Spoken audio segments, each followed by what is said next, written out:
C'est pour ça. Un sujet, c'est pour l'histoire sur la film, c'est pas ça.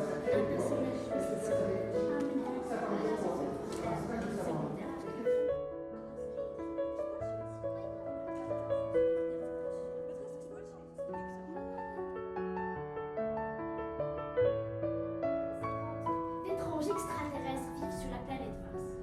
Il est le temps d'envahir la planète. Et tous les vaisseaux vont partir à l'assaut. Le bruit imposant des vaisseaux s'entend à des kilomètres à la ronde. Les portées le métro pour se rendre chez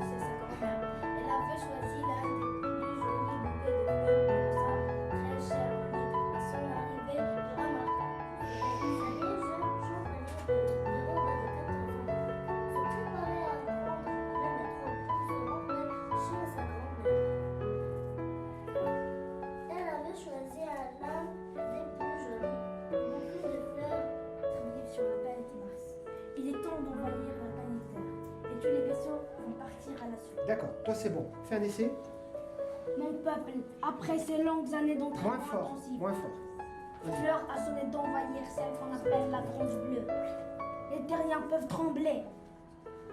Ok, très bien. Après lui, c'est qui? Le cœur. Hein? Très bien. Après, c'est toi? C'est le capitaine. Non, quand le capitaine a fini de parler, à qui est-ce a parlé? Toi, tu dis quoi? Est-ce qu'on peut faire une pause? Non, les Ah oui, extraterrestres ont peur. Ça, c'est le fadin. Toi, t'es le fadin. Le dépanneur ne dépannait pas.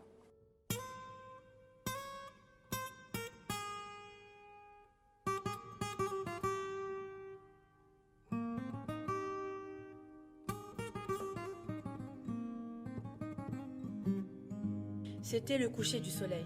Sagné, jeune champagner de Rabat de 14 ans, se préparait à prendre le métro pour se rendre chez sa grand-mère. Elle avait choisi l'un des plus jolis bouquets de fleurs pour sa très chère Manu. À son arrivée, elle remarqua la présence d'un jeune garçon, un brun, de grande taille, aux yeux bleus. Manu, un jeune garçon du même âge qu'elle, était en train de peindre lorsqu'il aperçut Sagné. Il restait immobile devant sa beauté incroyable. Le visage de Sagné était blanc comme neige, ses lèvres rouges vives et ses cheveux noirs bouclés. Bonjour, qu'est-ce que vous peignez, monsieur? Je ne sais pas, je ne sais plus, mademoiselle. Sagné et Manu restaient là, perdus dans leurs pensées. Soudain, un jeune fada au crâne à moitié rasé se glissait entre les badauds et arracha le sac des mains de Sagné. Elle cria « Au secours !» Trop tard, son sac avait disparu. Heureusement pour elle, le dépanneur du coin, qui était sorti de son magasin quand elle avait hurlé, décida de l'aider et de témoigner contre le voleur si on arrivait à le retrouver. Une fois le choc passé, Sagné téléphona à une amie détective. La détective arriva presque aussitôt. Avez-vous remarqué quelque chose d'anormal? Demanda celui-ci au dépanneur. J'étais tranquillement dans ma supérette quand soudain j'ai entendu crier « Au secours !» Je suis sortie voir ce qui se passait, mais sans pouvoir voir quoi que ce soit. La détective prit la déposition du dépanneur, le remercia et se dirigea vers Manu pour tenter d'éclaircir la situation. Bonjour, vous êtes bien le dénommé Manu? Lui demanda-t-il. Oui, c'est bien, moi. Un vol a été commis sur la personne de Sagné.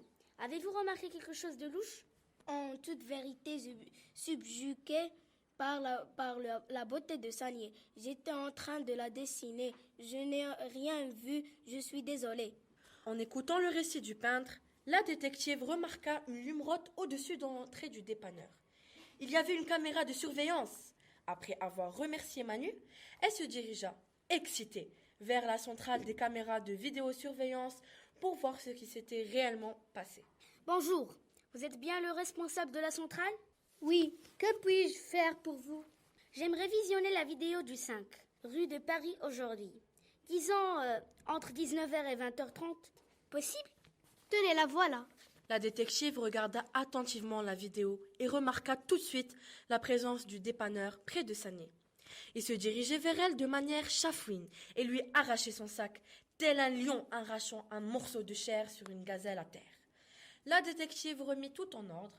Elle arrêta le dépanneur, rendit le sac encore plein à Sagné et fit fermer le magasin. Quant au peintre, il Il invita Sagnier à dîner.